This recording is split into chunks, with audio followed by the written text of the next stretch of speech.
Tired হয়ে পড়েছেন, কোনো কিছুই ভালো লাগছে না, তাহলে চট জলদি রিফ্রেশিং এর ড্রিঙ্কসটা তৈরি করে নিতে পারেন। খুব সহজে হাতের কাছে থাকা কিছু উপকরণ দিয়ে ড্রিঙ্কস তৈরি করব। আজকের রেসিপিতে যা যা লাগবে, এখানে 5টার মতো পালস চকলেট নিয়েছি, যেগুলো এখন আমি পাটাপুতা দিয়ে ভালোভাবে ছেঁচে নিচ্ছি। দেখেই বুঝতে পারছো অনেকটা গুঁড়া হয়ে গিয়েছে। একটি মিক্সিং বল নিয়েছি, তাতে গুঁড়ো করা চকলেটগুলো ঢেলে নিচ্ছি। 5 থেকে 6টার মতো চকলেট নিয়েছিলাম, ইচ্ছে করলে তোমরা বাড়িয়েও নিতে পারো।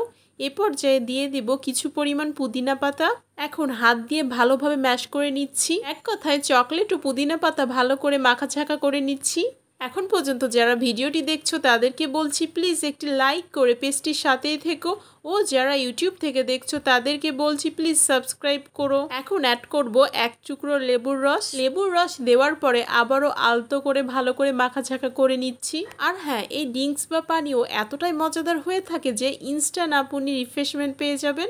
স্পেশাল এই রেমেডিটি জানার জন্য অবশ্যই ভিডিওটি স্কিপ না করে সম্পূর্ণ দেখতে হবে। মাখাছাকা করা হয়ে গিয়েছে, এ পর্যায়ে দিয়ে দিব সামান্য পরিমাণ বিট লবণ। বিট লবণ দেওয়ার পরে আবারও ভালোভাবে মাখাছাকা করে নিতে হবে। সবকিছু ভালোভাবে হাত দিয়ে মাখাছাকা করলেও চকলেটগুলো গলে যাবে।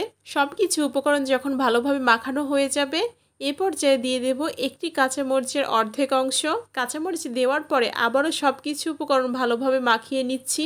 ইচ্ছে করলে তোমরা কাঁচামরিচটা স্কিপ করতে পারো, তবে কাঁচামরিচ দেওয়ার কারণে টেস্টটা অনেক ভালো হয়। একটি গ্লাস নিয়েছি, তাতে কিছু পরিমাণ আইস দিয়েছি। যে মশলাটা রেডি করে রেখেছিলাম মেন উপকরণ, সেটাও এখন দিয়ে দেব। সব কিছু ভালোভাবে দেওয়া হয়ে গিয়েছে।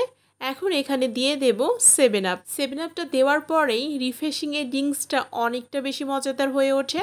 এক টুকরো লেবু দিয়ে ডেকোরেট করছি। আশা করছি আজকের ভিডিওটি তোমাদের কাছে খুব ভালো লেগেছে। ভিডিওটি যদি তোমাদের কাছে ভালো লেগে থাকে ও রেসিপি যদি মনের মতো হয়, তাহলে অবশ্যই বেশি বেশি করে শেয়ার করে দিও। আর হ্যাঁ, খুব সহজে এই ড্রিঙ্কসটা তৈরি করে রিফ্রেশমেন্ট নিয়ে নাও। আশা করছি এই ড্রিঙ্কসটা একবার ট্রাই করলে তোমাদের বারবার খেতে ইচ্ছে করবে। রেসিপি ভালো লাগলে পেজ ফলো করতে ভুলবেন না। আজকের মতো এ পর্যন্তই। সবাইকে অসংখ্য ধন্যবাদ। আল্লাহ হাফেজ।